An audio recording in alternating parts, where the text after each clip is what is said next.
verses 1 to 3, and understand the divine qualities of a devotee. So I splitted the wrong concepts of the scientists into 3 different points. So the first point, the first wrong concept of the scientists is that humans are independent. So the translation of Srimad Bhagavatam, 1st Canto, 2nd chapter, 33rd verse says, "The supersoul enters into the bodies of the created beings who are influenced by the modes of material nature and causes them to enjoy the effects of these modes by the subtle mind." So the main thing that the scientists got wrong was the idea that matter created itself and that there is no God who created the universe. Without Krishna, we are nothing, because he is the cause of all causes, as explained in Srimad Bhagavatam, 1st Canto, 1st chapter, 1st verse. The scientists think that they are independent, but this verse says that we cannot even enjoy the effects of the 3 modes of material nature without Paramatma. As Srila Prabhupada said, the Lord as Paramatma helps the living being to get material happiness because the living being is helpless in all respects in obtaining what he desires. The correct conception is that humans are completely dependent on the Supreme Personality of Godhead. And then the second point is living species evolve. So this is their second wrong concept, that living species evolve from the lowest to highest in intellectuality. So the modern scientists all follow Darwin's theory of evolution, that all life started from a single-celled organism. This concept is wrong and it can be defeated logically. First of all, scientists do not know where that single-celled organism even comes from. And then think about this. If you were creating a company, would you hire the CEO first, or would you hire the guy who cleans the toilets? You would hire the CEO because he's the one who knows how to successfully build a company. Similarly, all life in the material world starts from the most intellectual being to the least intellectual being. Srila Prabhupada explains in the purport that there are 8.4 million species of living beings, beginning from the highest intellectual being, Brahma, down to the insignificant ant. So actually everything started from Krishna, who is Satchit Ananda, or eternally blissful and knowledgeable. He is the supreme intellectual being. He then created Lord Brahma from his thoughts. Lord Brahma meditated on Sri Krishna and created all the 8.4 million species in this material world. So the correct conception is that all living species came from the most knowledgeable personality, Krishna, and then decreased in order from highest to lowest in intelligence. And then the third point, the final wrong conception, is that the mind is produced by matter. So the scientists believe that the mind is the product of the body, but actually it's the other way around. Srila Prabhupada explains in the purport that the gross material body is based on the conditions of the subtle mind. The senses are created according to the desire of the living being. This means that according to our subtle mind and our past karma, we are actually given the new body to live in. This means that the mind precedes the body. Hence, the correct concept is that the mind is what determines the matter. So from these wrong conceptions of the scientists, we can understand that their idea of science is completely incorrect. They have understood everything completely opposite. Just because the scientists create complex technology like missiles, buildings, phones, planes, etc., doesn't mean that they really understand science. It is like the story where the mother scorpion lays her eggs in a rice field in the middle of the night. When the scorpions hatch, they come out of the rice field, and those who may not know think that, oh, now I know, scorpions come from rice. It may look like that, but the scorpions actually came from the mother. Similarly, scientists have the wrong conception of life. Those who follow modern science are actually equivalent to animals. Animals do not understand anything about real science. They can only eat, sleep, mate, and defend. Hence, if we don't want to be animals, and if we want to learn real science, we must learn from Srimad Bhagavatam and understand real science in relation with the Supreme Personality of Godhead, Sri Krishna. Haribo, Haribo. Very good. Excellent. Excellent. Good. Anybody else do their homework? Arisha did her homework. She's not coming today, so read Srimad Bhagavatam 1, 2, 33, translation and purport, and write down everything that scientists got wrong. Scientists believe that everything comes from an amoeba, but Srimad Bhagavatam purports, but the Srimad Bhagavatam purport states that everything comes from the Lord. And we all are part and parcel of the Lord. Scientists believe that everything starts from the lowest intellectual being, meaning that evolution starts from the lowest intellectual being, but that is wrong. The scriptures state that everything starts from the highest intellectual being, meaning that everything starts from Brahma, not the other way around. Scientists believe God is non-existent, but that is wrong. The Lord travels with us everywhere in our soul as Paramatma. Therefore, he not only resides in heavenly planets, but on the material planets as well. He can be both close and far, here and there, all at the same time. Scientists believe that the living being can control and enjoy material nature as and when he wants. But in the purport it states, the Lord as Paramatma helps the living being get material happiness because the living being is helpless in all respects in obtaining what he desires. Meaning that we don't enjoy material nature ourselves. Krishna helps us to obtain happiness. There you are. Very good. And she also read 16:1-3 and just quoted it. Good. So we're going to add a little more depth to. Oh, you did also? Okay, I'm sorry. Go ahead. Samart. So, the assignment is read Srimad Bhagavatam 1.2.33 and explain everything that the scientists are doing wrong. Read Bhagavatam 6.1-3 and understand the divine qualities of a devotee. So the scientists' misconceptions are: 1. Evolution starts from the lowest intellectual being. This is the first misconception. So if I say that you're going to create a company, who would you hire first, the janitor or the CEO? Obviously, you would hire the CEO because he is the smartest. But the scientists are saying that they would hire the janitor first because of their theory of evolution. Pretty good. But actually, everything started from Krishna, the smartest personality ever. Haribol. Haribol. 2. The scientists are saying that the mind is made out of matter. Actually, it is the complete opposite. When you are born, your body is decided based off your karma and your subtle mind. Desires and subtle mind, yes. 3. The scientists think that humans can live without God. Actually, Srila Prabhupada says the living being is helpless in all respects in obtaining what he desires. So, we are actually dependent on Krishna. We can't live without him. Yes. Very good. Thank you. Haribol, Haribol.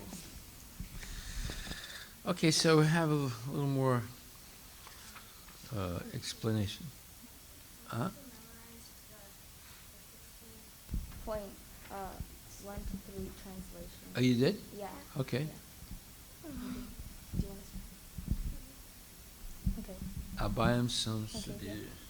Okay, we memorized the translation. Go ahead. So, the Supreme Personality of Godhead said, fearlessness, purification of one's existence, cultivation of spiritual knowledge, charity, self-control, performance of sacrifices, study of the Vedas, austerity, simplicity, nonviolence, truthfulness, freedom from anger, renunciation, tranquility, aversion from fault-finding, compassion for all living entities, freedom from covetousness, gentleness, modesty, steady determination, vigor, forgiveness, fortitude, cleanliness, and freedom from envy and from the passion for honor. These transcendental qualities, O son of Bharata, belong to godly men endowed with divine nature. Excellent. Haribol, Haribol. The Okay. Supreme Personality of Godhead said, fearlessness, purification of one's existence, cultivation of spiritual knowledge, charity, self-control, performance of sacrifice, study of the Vedas, austerity, simplicity, non-violence, truthfulness, freedom from anger, renunciation, tranquility,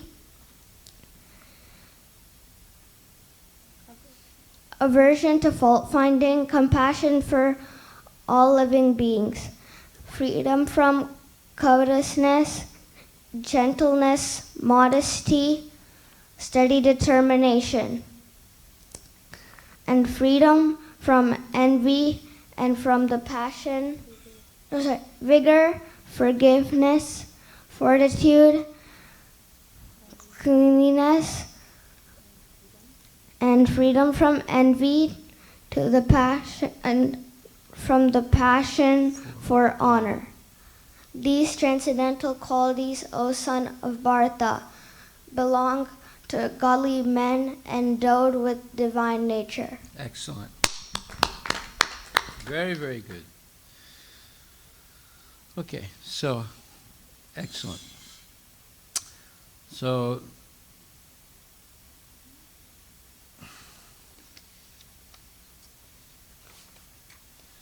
yeah, when it says that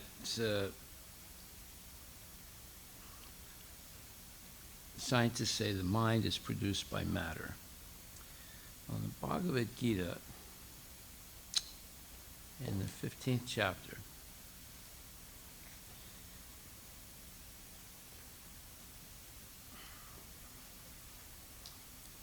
so we look at 15th chapter, verse number 8.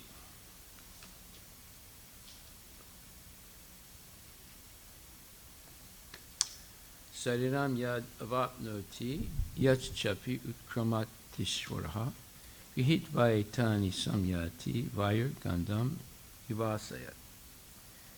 The living entity in the material world carries his different conceptions of life from one body to another, as the air carries aromas. Thus he takes one kind of body and again quits it to take another.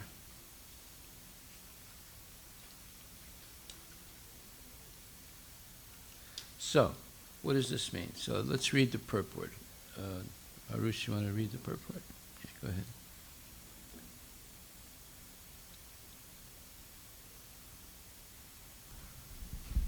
Here the living entity is described as Ishvara, the controller of his own body.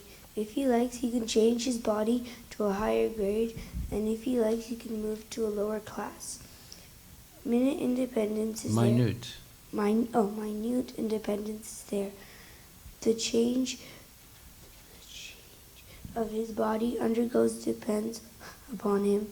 At the time of death, his consciousness he has created will carry him to the next type of body. If he has made his consciousness like a cat or a dog, he is sure to change into a cat or a dog's body. And if he has fixed his consciousness on godly qualities, he will change into the form of a demigod. And if he is Krishna consciousness, he will be transferred into Krishna Loka in the spiritual world and will associate with Krishna. It is a false claim that after annihilation of this body, everything is finished. Okay, wait right there. This is what atheists say, that they claim, it's a false claim, that after the body dies, there's nothing. Let's see. And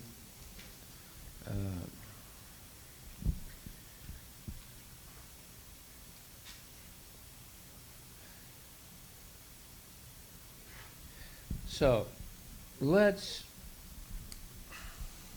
study some false things that the scientists say. Let's look up atheist philosophy. I just want.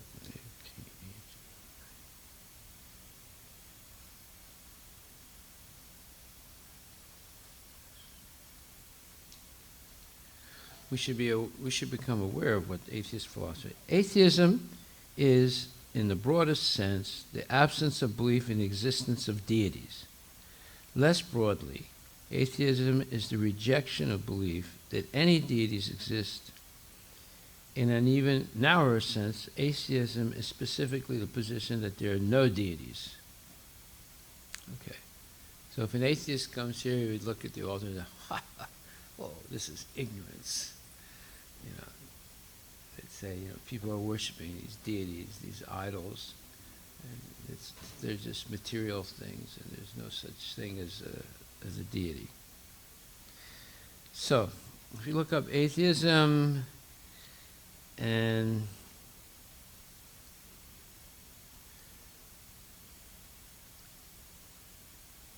in Wikipedia it says,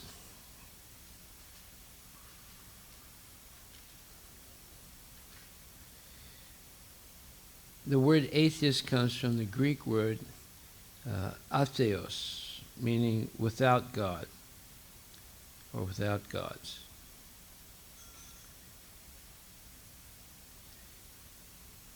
So the actual term atheism emerged first in the 16th century with the spread of free thought, skeptical inquiry, and subsequent increase in criticism of religion. Application of the term narrowed in scope. The first individuals to identify themselves using the word atheist lived in the 18th century during the Age of Enlightenment. The French Revolution, noted for its unprecedented atheism, witnessed the first major political movement in history to advocate for the supremacy of human reason. Okay. So, atheism basically says no God, no deities. Okay? Point one. Did you do your homework, Rhea? No, okay. Okay, point one. Point two, it began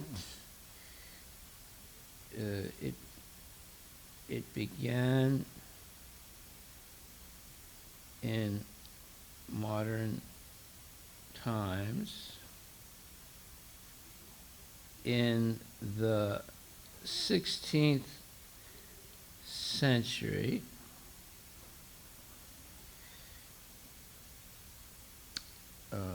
with the spread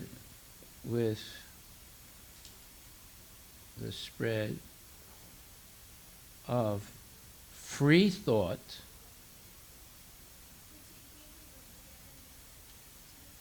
in modern times. There was atheism before that, but in modern times, in Europe, let's say. And with the spread of free thought and skeptical inquiry. Now, this is what they teach skeptical inquiry today in all the schools.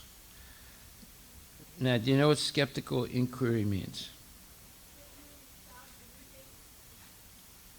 You have a right to doubt everything, yeah, even the existence of God. Right? So the skeptical movement is a modern social movement based on the idea of scientific skepticism, also called rational skepticism. Scientific skepticism involves the application of skeptical philosophy, critical thinking skills, and knowledge of science and its methods to empirical claims, while remaining agnostic or neutral in non-empirical claims. Okay. Except those that directly impact the practice of science. So in other words, what it's saying here, that you can be skeptical about anything except science. That's what it's saying here. They play around with the words, but that's what it means. You're not allowed to doubt science, but you can doubt everything else: God, religion, all that stuff. Yeah. The movement is the skeptical movement has the goal of investigating claims made on fringe topics and determining whether they are supported by empirical research and are reproducible as part of a methodological norm pursuing the extension of certified knowledge. The process followed is sometimes referred to as skeptical inquiry. Okay, translating into simple English, it means that religion is a fringe topic. Right? It's not mainstream. It's only believed by less intelligent people. And by skeptical inquiry, you can question the existence of God and the validity of religion based on empirical research. Empirical research means whatever you can verify with your senses. So what's wrong with that? Okay, wait a minute, she raised her hand, yes? Yes. So you see that their whole theory falls apart right there. and they're defining religion as a fringe topic. What does that mean, a fringe topic? Yes. Huh? Yes, and it's not really significant to people's lives in modern society, right? It's something that's on the fringe, on the outskirts of mainstream society. You see how they use this language in such a way to characterize religion as something that's nonsense. And then they say it's got to be empirically validated through empirical research, it's research with the senses. If you can't validate it or prove that it's true with your senses, then it's not true. See?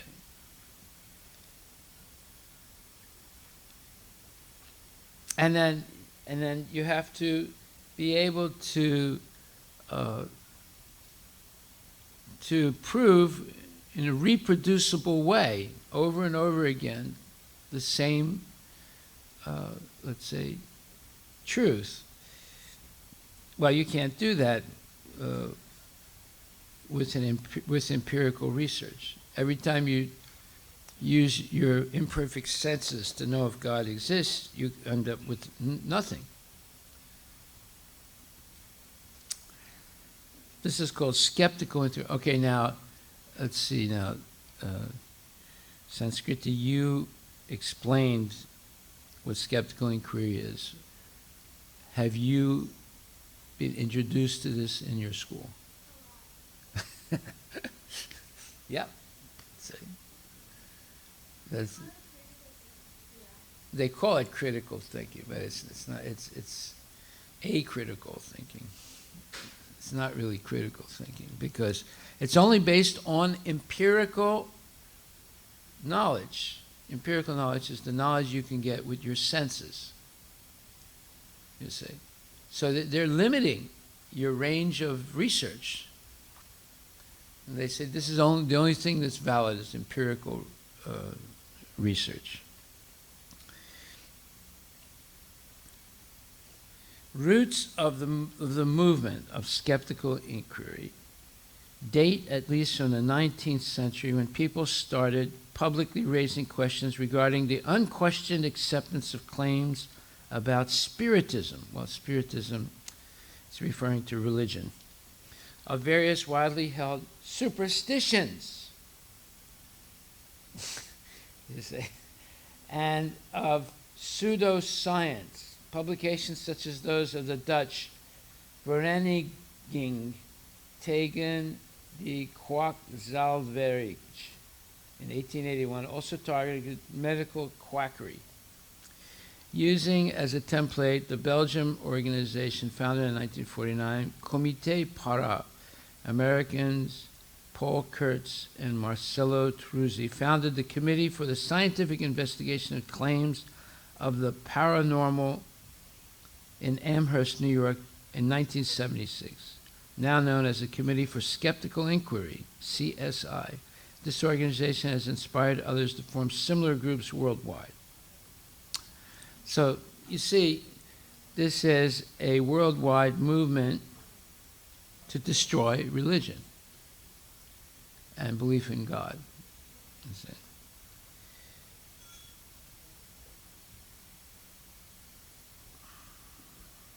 So then there's such a thing as, we just described skeptical inquiry. Now there's such a thing as scientific skepticism or rational skepticism.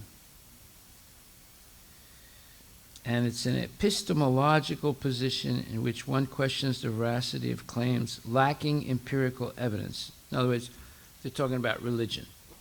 They say religion doesn't have, it cannot be proven with the senses. Therefore, in practice, the term is most commonly applied to the examination of claims and theories that appear to be beyond mainstream science. So, science is mainstream, religion is fringe. You see the way they're characterized. Yes?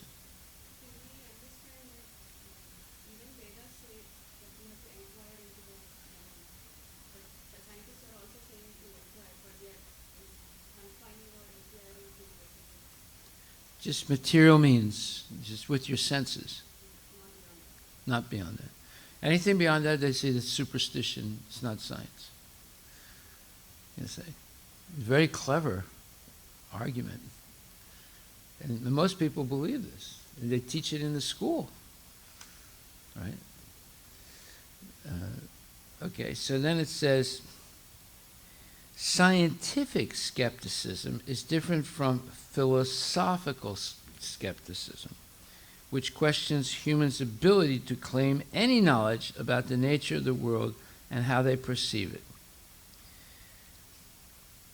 So now there's philosophical skepticism and there's scientific skepticism. Okay, what is philosophical skepticism? This is going to be your homework. You have to know the difference between scientific skepticism and philosophical skepticism.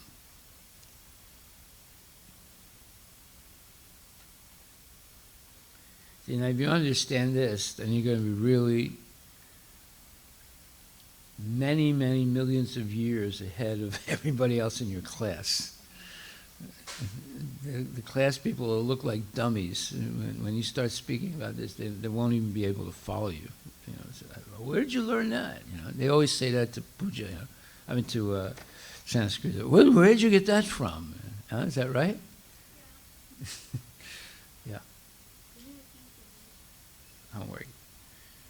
Homework. Explain the difference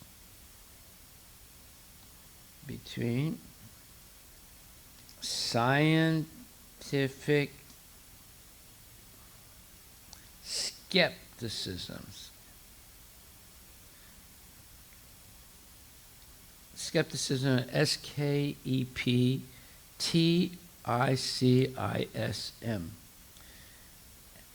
Between scientific skepticism and philosophical skepticism. Okay, now we're going to read what philosophical skepticism says. So to do all this, you have to know what is epistemology. Let's write that word. E-P-I-S-T.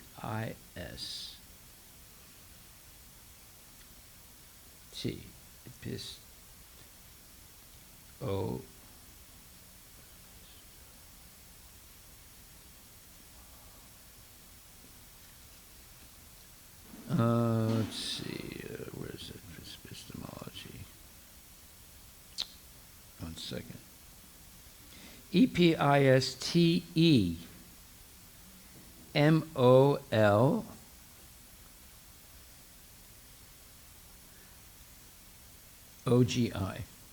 Epistemology. O-G-Y. So epistemology, we've gone over this before, but you probably all forgot it. it's explained in the introduction to Ishopanishad. And epistemology is how you know if something is true or false. And Prabhupada explains, we'll do a quick summary of it right now. Point one,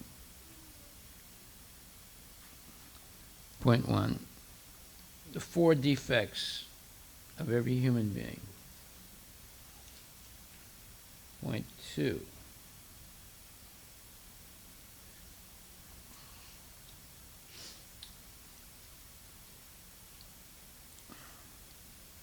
the 3 kinds of pramanas. P-R-A-M-A-N-A. Point 3. 3 kinds of pramanas: pratyaksha, anumana, and sabda. Point 3.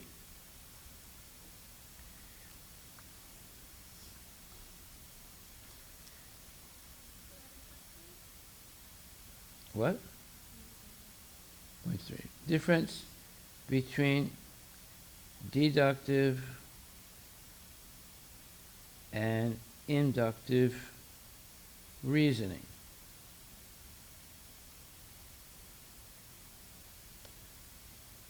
Point 4.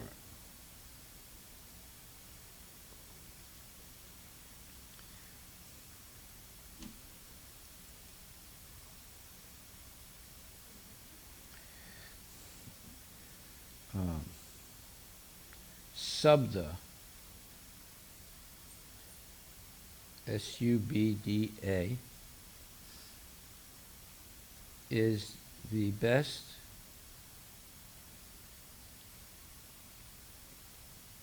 proof of validation. And number 5,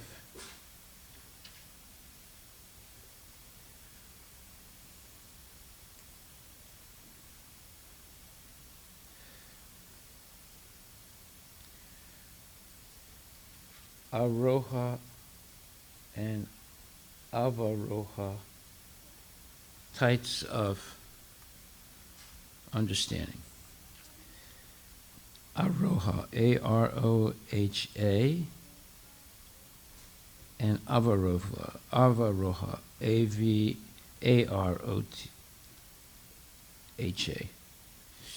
So all this, in order to understand this epistemology, you have to read the introduction of Ishopanishad. This is a homework that you've already done before, but you have to go over it, all right? And then you'll be able to understand. Now let's see what he says about philosophical. Let's see what it says about philosophical skepticism. Yeah. Okay. So philosophical skepticism is a philosophical school of thought that questions the possibility of certainty in knowledge. Skeptic philosophers from different historical periods adopted different principles and arguments, but their ideology can be generalized as either the denial of possibility of all knowledge or the suspension of judgment due to the inadequacy of evidence. Okay, so philosophical skepticism means that you question the ability of human beings to understand the truth about existence. And that's exactly what's in the introduction to the Ishopanishad.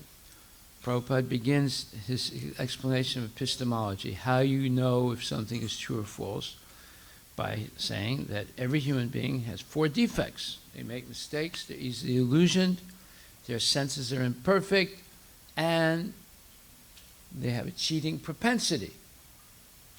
Now, what do the scientific skeptics say. They say that we only accept empirical knowledge. We don't accept anything else.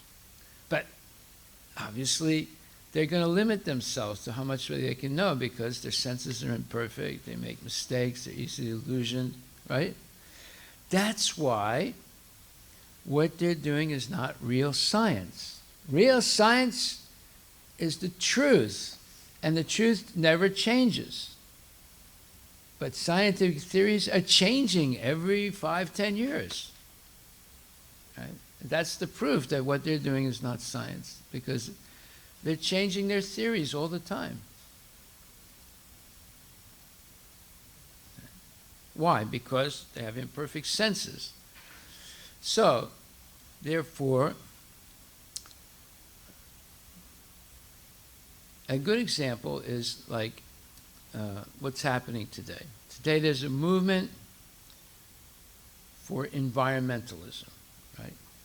Why did the movement for environmentalism begin? Because with the advancement of industrialization and science, people perceive that the environment is getting ruined. That's why Jeff Bezos says he's spending billions of dollars for space research, because you can't live on the Earth anymore. The environment has become ruined. It's going to be toxic. Now, why is it toxic? Because they discovered inorganic chemistry. Previously, there was only organic chemistry. Now they discovered inorganic chemistry. They make Frankenstein molecules, such as plastics and all kinds of things that are toxic, right? Now they're trying to make a mixed monkey and human being, and a mixed rat and a human being, with DNA jugglery. Did you know that? It's been in the news the last 2 weeks. The Chinese are trying to make a half human, half monkey. Right? They're injecting stem cells from a human being into a monkey embryo and seeing what comes out. It's like going to the casino and rolling the dice. You know, like Hare Krishna. Right? They want to see what's going to come out by putting human stem cells into the embryo of a monkey and see what comes out. Right? And then they're doing the same thing with rats. They're putting human stem cells into the embryo of a rat and see what comes out. This is nothing new. In the 1920s and 30s, they were doing this also. They were doing it in a different way. They were putting the human seed, trying to have like a human being mate with a monkey or a gorilla, or a gorilla mate with a human being, and see what comes out. It didn't succeed. So now they're doing it more subtly. They're using human stem cells and injecting them into the embryo of a rat or a monkey and see what comes out. Okay, so philosophical skepticism questions the validity of skeptical inquiry or atheistic ideas by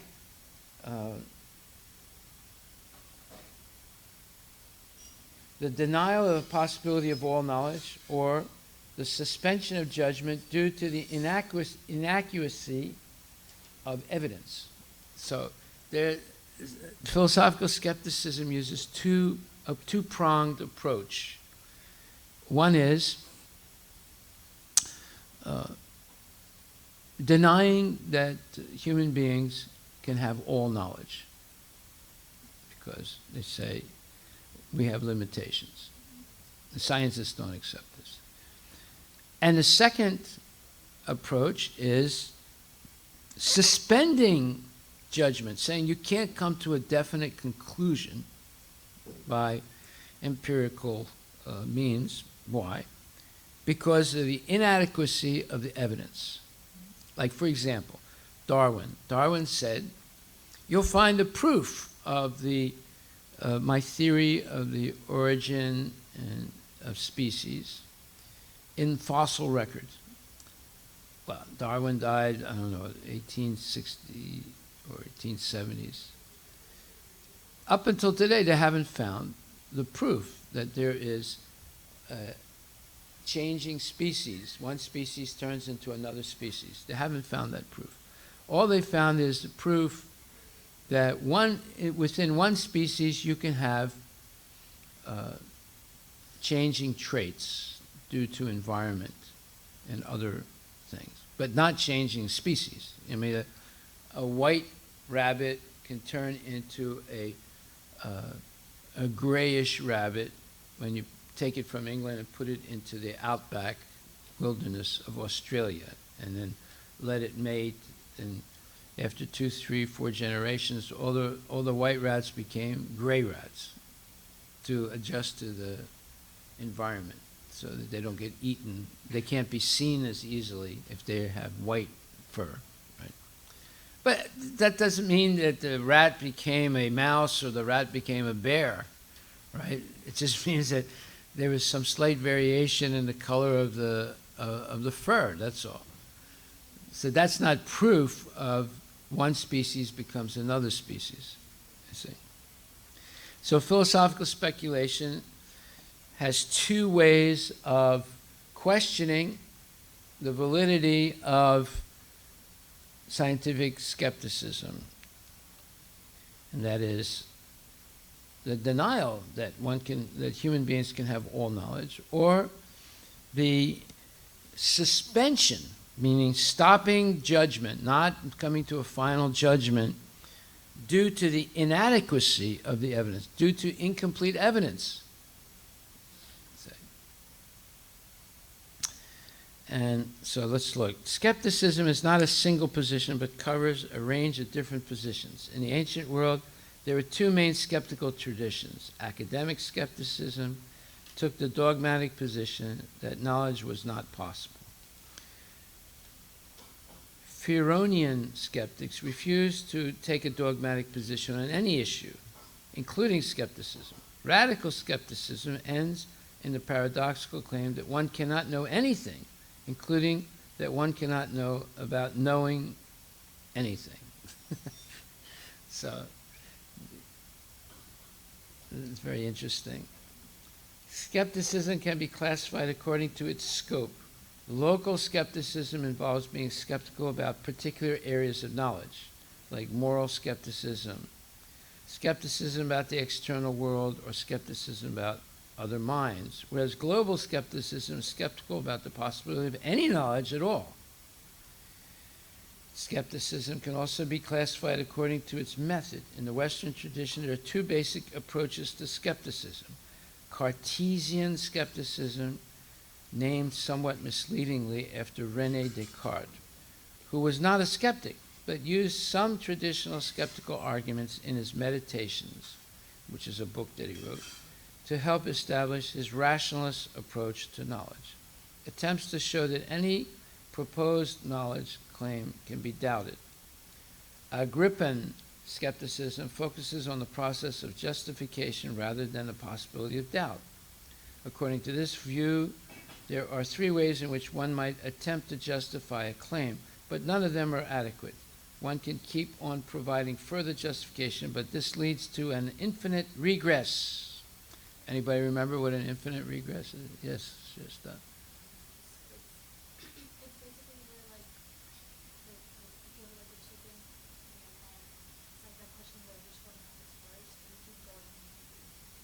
Yes. And you wanted to say something about it? You had anything to say about it? Yeah, you end up with a question. What came first, the chicken or the egg? Some people say the egg, some people say the chicken, and it just keeps going on and on. You can't determine. Some people say, someone says, God is the cause of everything, and then the skeptics say, well, who's the cause of God? Right. So you go back and forth, you can't come to a conclusion.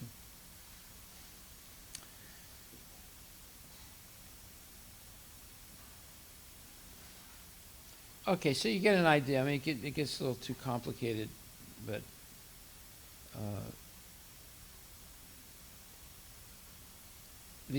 so your homework is to explain the difference between scientific skepticism and philosophical skepticism, and show and explain if what you read in the introduction to Ishopanishad is scientific skepticism or philosophical skepticism. Okay? This is like, college level philosophy now.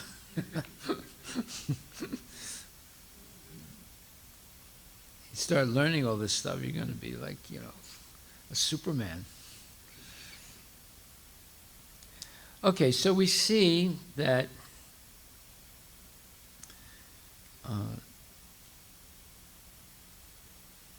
basic assumptions made by the scientists and the atheists are wrong.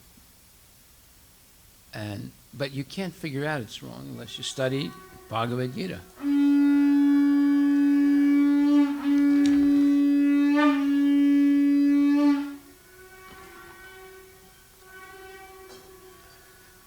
Okay, we'll finish after opening the duties.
Yashomati Nandana Brajabara Nagara Gokula Ranjana Kana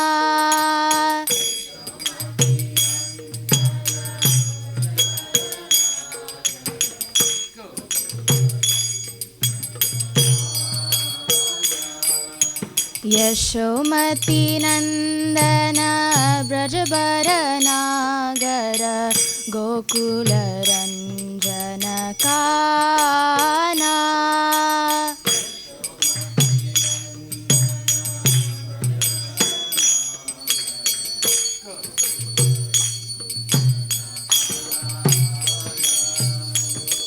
Gopi Paranadana Madana Manohara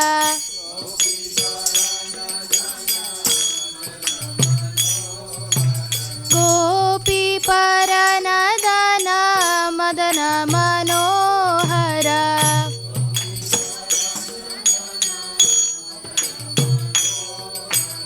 Kaliya Damana Vidana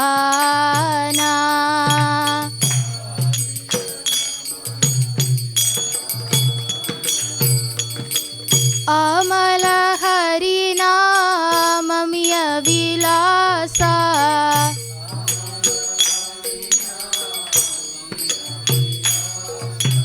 Amala Harinamamiya Vilasa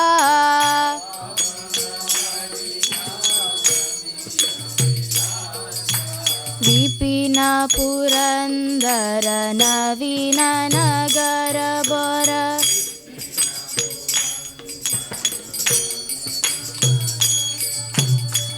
Bamsi Badana Suvasa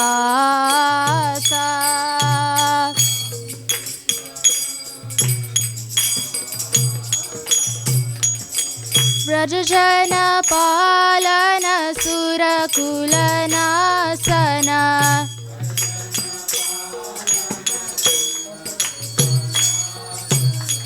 Brajajana Palana Surakulanasana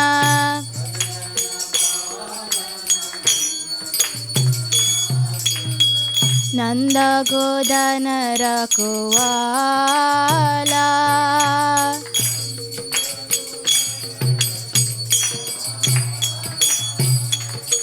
Govinda Madhava Navanita Taskara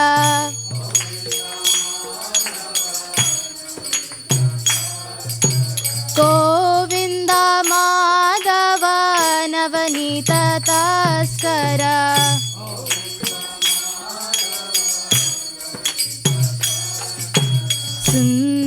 Sundarananda Gopala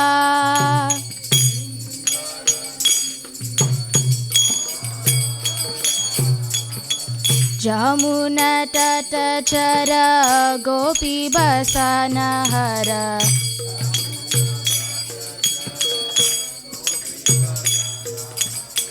Rasa Rasika Kripa Moya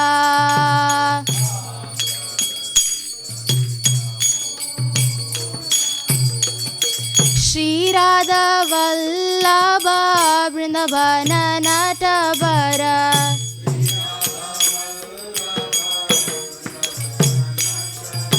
Shri Radha Vallabha Vrindavana Natabara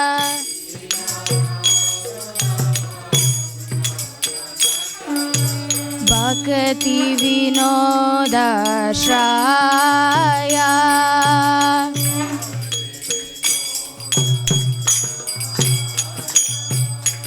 Yashomati Nandana Brajabara Nagara Gokula Ranjana Kana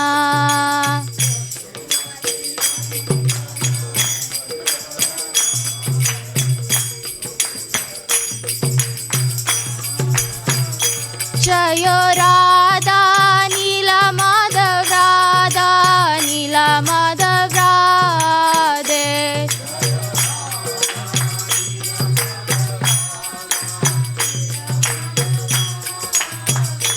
Jayo Radha Nila Madhav Radha Nila Madhav Radhe.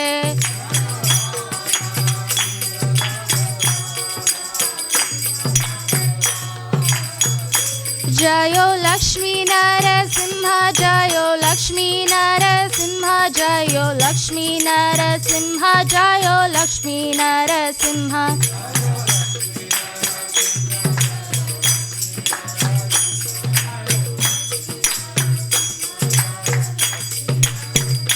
Jayo Sitaram Jayo Sitaram Jayo Sitaram Jayo Lakshman Hanuman.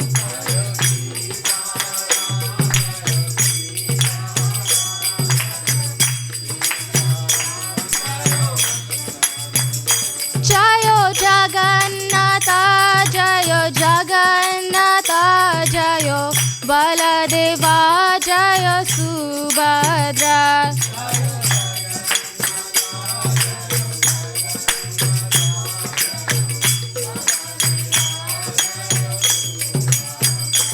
Jayo Gauranita Jayo Gauranita Jayo Gauranita Jayo Gauranita.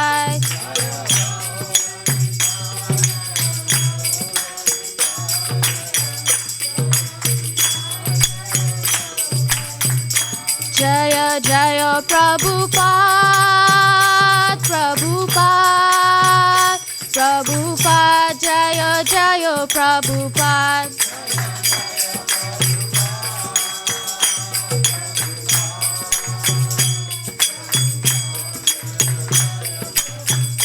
Jaya Jaya Prabhupada Prabhupada Prabhupada Jaya Jaya Prabhupada.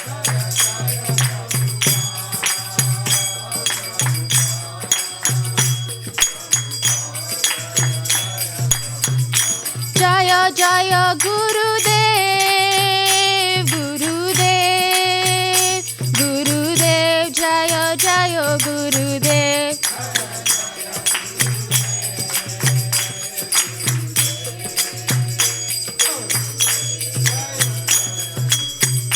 Nitai Gaura Hari Bol Hari Bol Hari Bol Nitai Gaura Hari Bol.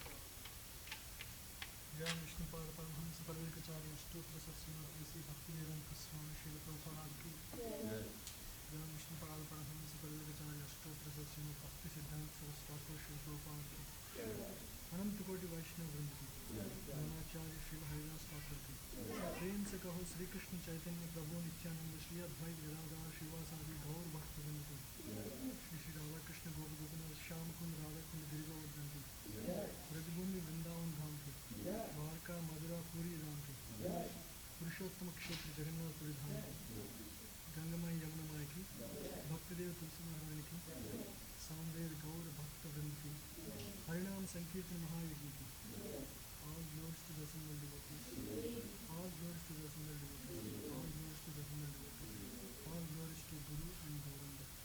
Shri Prabhupada.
Okay, so now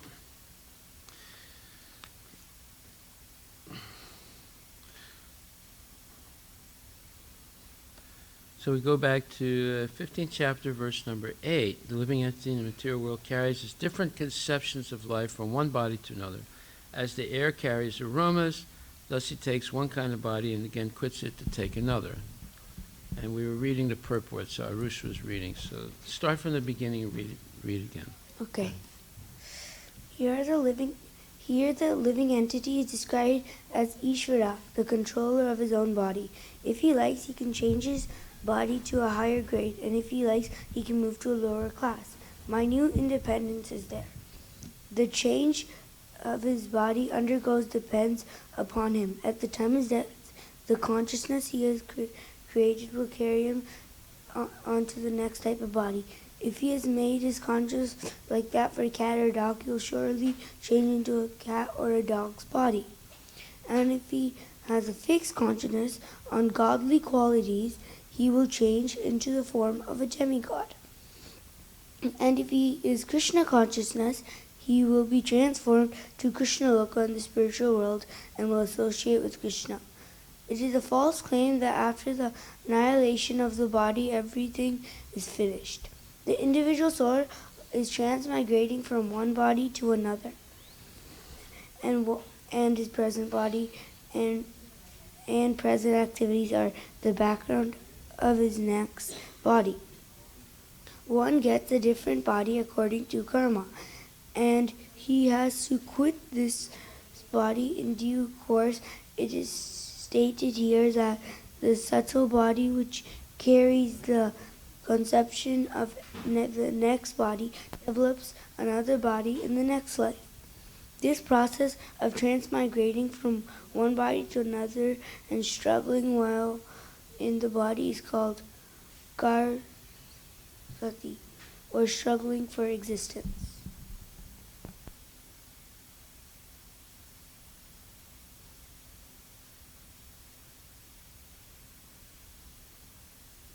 Okay, so this word karsati is very important. It means struggling. And what is the struggle? People are trying to control nature, and they can't. And they're always trying to control nature. The nature in their body, the nature around them. And it's not possible. So they're experiencing a constant struggle for existence. Mamayavam sajiva bhuta jiva loka sanatana manaksa stani jnani karsati stani prakriti stani karsati. So this is 15th chapter, 7th verse. This prakriti stani karsati means that while in the material world, in the material body, people are always struggling. Right? You get colds, you get sicknesses, there's freezing weather, there's hot weather, there's economic downturn, there's war, there are hurricanes, there's earthquakes, always struggling with these situations. We're trying to avoid problems, but the problems are coming all the time. So now let's look at the next verse. Sotram chaksus parsanam cha rasanam granam evacha adistaya manaschayam vishayan upasevate. The living entity thus takes another gross body, obtains a certain type of certain type of ear, eye, tongue, nose, and sense of touch, which are grouped about the mind. He thus enjoys a particular set of sense objects. Who's going to read the purport? Samart.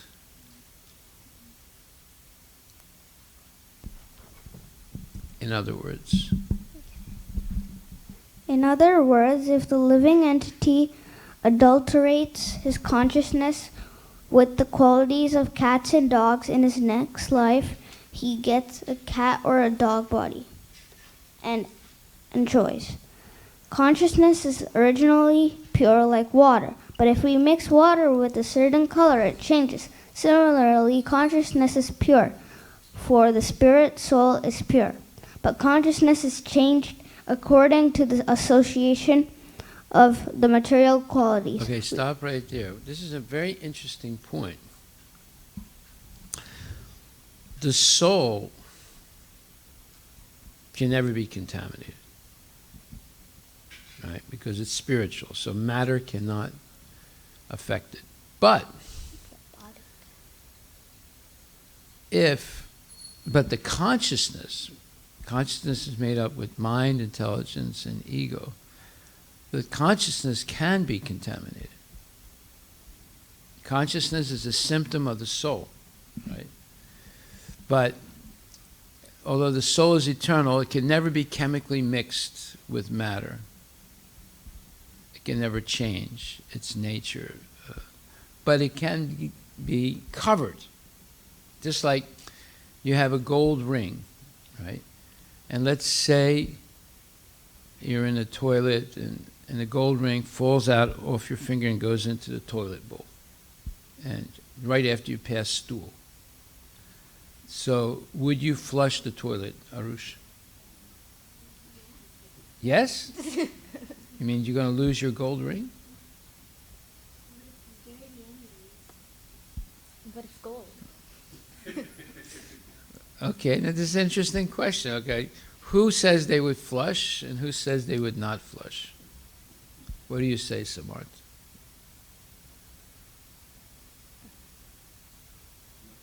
I would maybe flush. I don't know. Okay, you have two flushes. How about you, Ria? Would you flush the toilet or not flush? If you don't flush, then it means you stick your hand in the toilet and you take the gold ring out. Gold ring costs $3,000. Solid gold. Oh. See, I forgot to say that. You want to change your mind somewhat?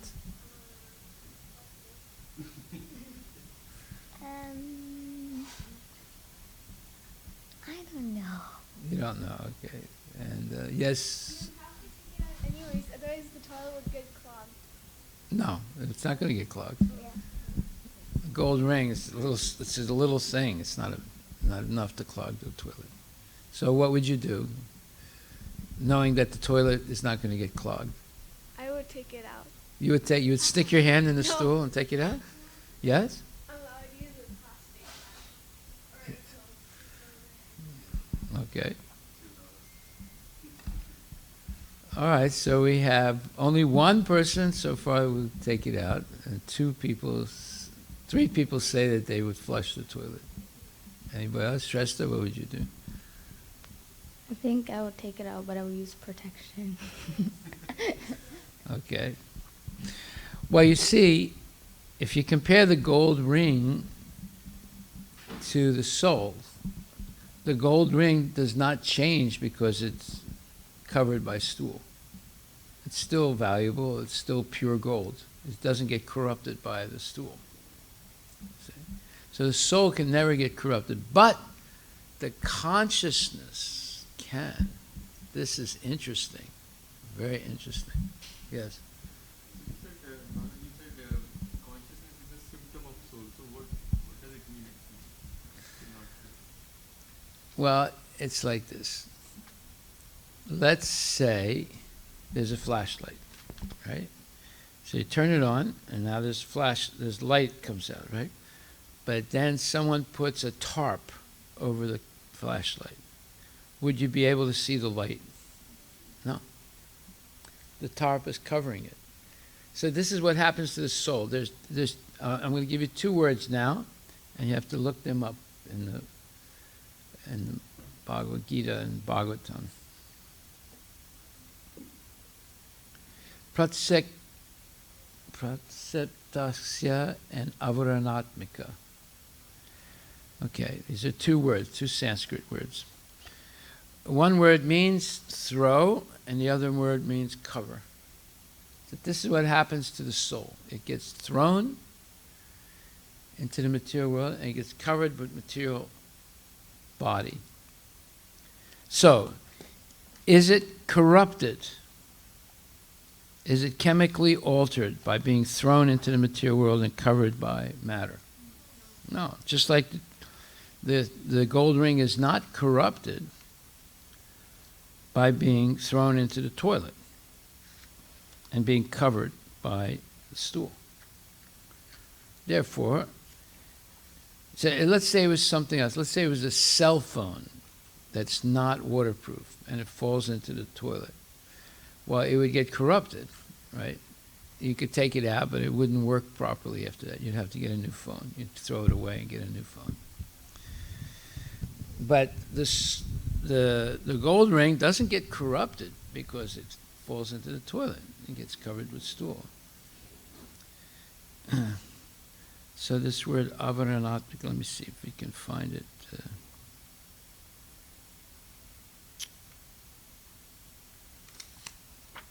1 second.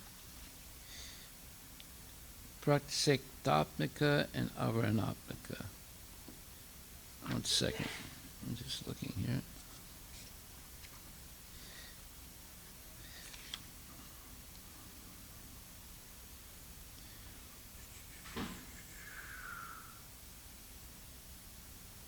Well, Maya does two things. She throws the soul into the material nature and covers it.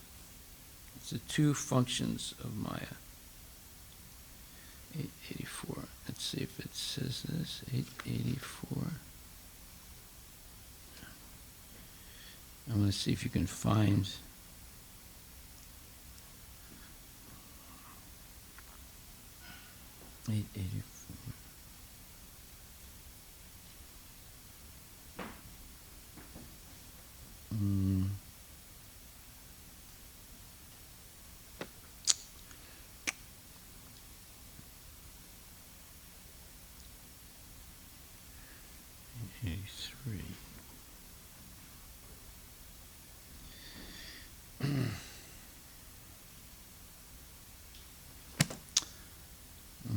Soul is. Okay, let's look at Maya. Maya.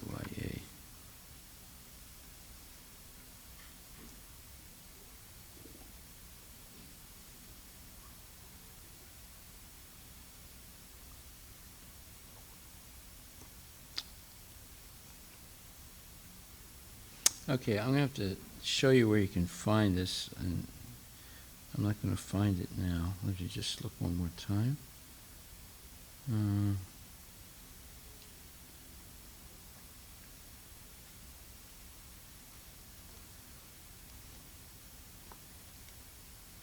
Okay, anyway, we'll find it.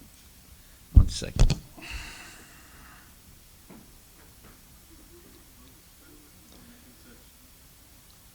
Yeah, let me just search myself.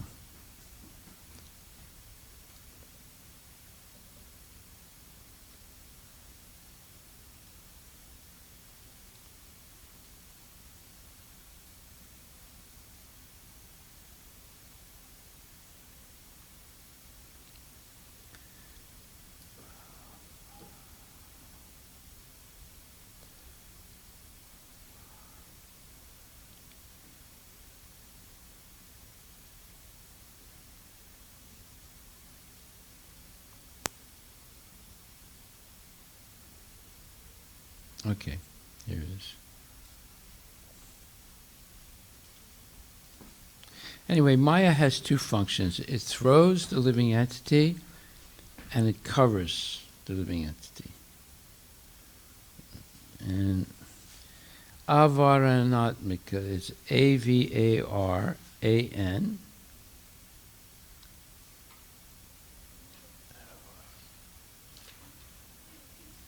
A-V-A-R-A-N-A-T-M-I-K-A.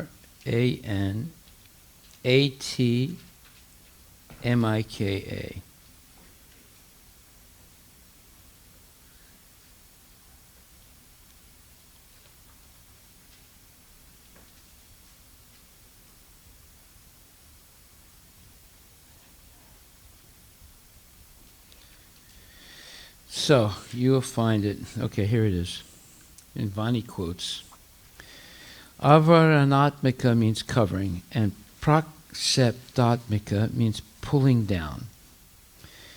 So if you look Srimad Bhagavatam, 3rd canto, 30th chapter, 4th verse.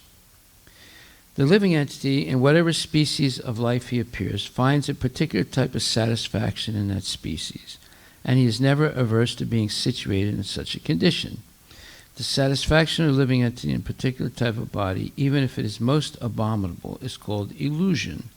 A man in a higher position may feel dissatisfaction with the standard of life of a lower grade man, but the lower grade man is satisfied in that position because of the spell of Maya, the external energy. Maya has two phases of activities. One is called prakseptatmika, and the other is called avaranatmika. Avaranatmika means covering, and prakseptatmika means pulling down. In any condition of life, the materialistic person or animal will be satisfied because his knowledge is covered by the influence of Maya. In the lower grade or lower species of life, the development of consciousness is so poor that one cannot understand whether he is happy or distressed. This is called avaranatmika. Even a hog who lives by eating stool finds himself happy, although a person in a higher mode of life sees that the hog is eating stool.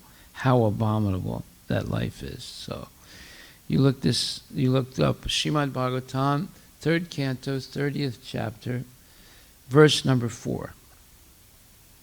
So, second homework is explain how the soul always remains pure, but it can be covered, and it can be thrown and covered. And you have to explain those two words. What does avaranatmika mean, and what does prakseptatmika mean? Praksepatmika.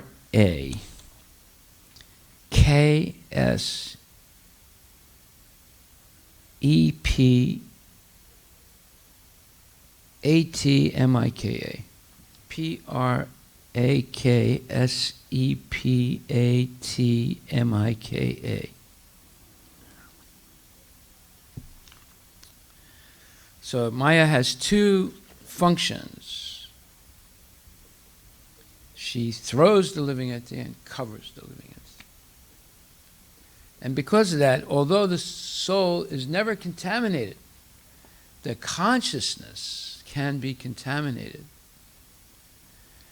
And Krishna consciousness is the process of purifying the consciousness from that contamination. So therefore it says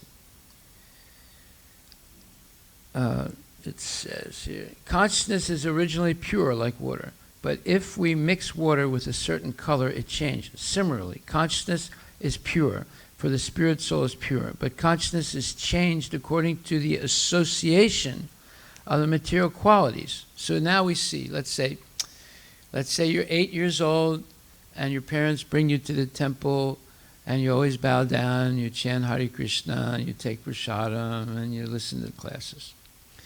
But now you're 18 years old, you don't want to come to the temple, you don't want to chant Hare Krishna, you don't want to listen to the class. What happened? You tell me. Between 8 and 18, what happened? Samarth, you know what happened?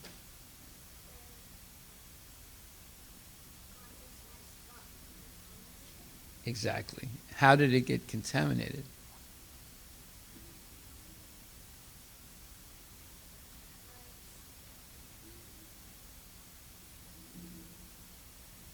How did it get contaminated? Between 8 and 18. At 8, you came to the temple, you chanted Hare Krishna, you danced in the arti, you came to the classes, you did service. And now you're 10 years later, you're 18, you don't want to come to the temple, you don't want to chant Hare Krishna, you don't want to listen to any class, you don't want to do any service.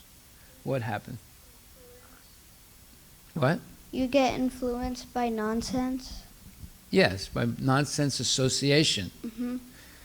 Nonsense association is not only friends or relatives or strangers, it's also movies, internet, learning scientific skepticism in school and all these things, you get contaminated. Now you don't believe in God anymore. You think that the purpose of life is eat, sleep, and be merry. Doing nonsense. And to do more nonsense, you need money. So you try and get a good education, so you get a good job, make a lot of money, to eat more, to sleep more, and to make merry more. You see, you contaminated. And it happens to devotee kids. And it's the fault of the parents, because they're not serious. The parents themselves are not serious about Krishna consciousness, even if they're initiated. They're not serious about Krishna consciousness. Therefore, they can't teach their kids to be Krishna conscious. You see. So at 8, the kid looks like a devotee. 18, he's become a demon. A demon is, they don't believe Krishna has a body that's Sat Chitananda Vigraha. They don't believe that God is everywhere. And they don't believe that Krishna is Anadi, never takes birth and never dies. Those are 3 symptoms of a demon. This is what the demons believe. And demons believe that after you die, there's nothing. So you're not responsible to anyone or anything. So therefore, just enjoy as much as you can. But the more they try and enjoy, the more they suffer. Okay, so now we'll just finish reading this. But consciousness is changed according to the association of material qualities. Next. Just one more clarification. When it says consciousness is purely, is originally pure. Yeah. What time it is talking? Before taking material birth? No, originally we were all with Krishna. So during that time, do we have this material covering on us? No. So consciousness is just a cover, right? Like on the soul. No, it's not a cover. It's the symptom of the soul. Consciousness is made up of mind, intelligence, and ego. Right now we have material, and in spiritual world we have spiritual mind. We have spiritual mind, spiritual intelligence, and spiritual ego. Spiritual ego means I'm the eternal servant of Krishna. But when you get contaminated, you have mind that's full of material desires. You have intelligence used only for increasing sense gratification. And you have a false ego that thinks I am the enjoyer, I am the proprietor, you know. So it got corrupted. But there's a possibility of getting purified again, because the soul is not corrupted. The soul is not chemically bonded with matter. Okay. But the consciousness can be corrupted. So real consciousness is Krishna consciousness. When therefore one is situated in Krishna consciousness, he is in his pure life. But if his consciousness is adulterated by some type of material mentality, in the next life he gets a corresponding body. He does not necessarily get a human body again. He can get the body of a cat, dog, hog, demigod, or one of many other forms, for there are 8,400,000 species.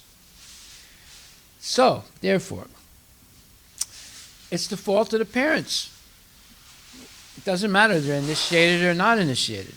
If they don't see the necessity of bringing their kids to the temple and learning all these things when they're young, and just sending them to public schools so they get contaminated, their consciousness get contaminated by scientific skepticism, Darwinism, Freudianism, and Marxism, and all these things. Then at 8, the kid was a devotee. 18, he became a demon. Demon doesn't mean he's killing people or is bad in many ways, but the consciousness became corrupted with wrong ideas due to the material education. Okay, so you have your homework. You're going to explain the difference between scientific skepticism and philosophical skepticism.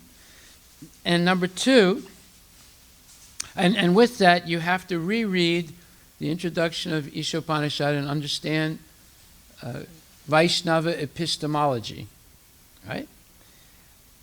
And I sort of summarize it really quickly as 4 defects, 3 kinds of pramanas, difference between deductive and inductive reasoning. Sabda is the best pramana and for validation, and you have to know the difference between avaroha and aroha, descending and ascending knowledge. And then secondly, and then thirdly, you have to explain how consciousness gets corrupted.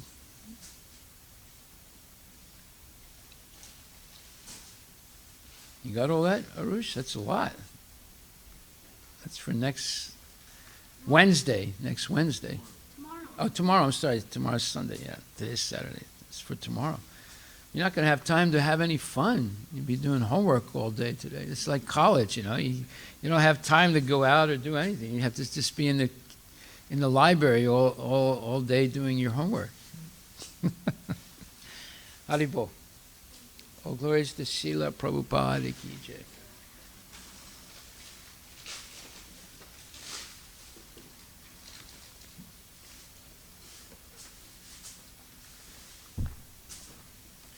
Of course, if you don't do your homework, you don't learn anything. So it's important to do Riya. You have to do your homework. You have to ask your mom to help you. Mom, it's your duty to get her to do her homework. She's not doing her homework at all. Right? It's your fault. Haribol. If Samarth is doing his homework, then there's no excuse for Riya not doing it. Riya, you're older than Samarth, right? How old are you, Samarth? 9. How old are you, Riya? 10. See, he's younger than you and he's doing homework. So you have no excuse.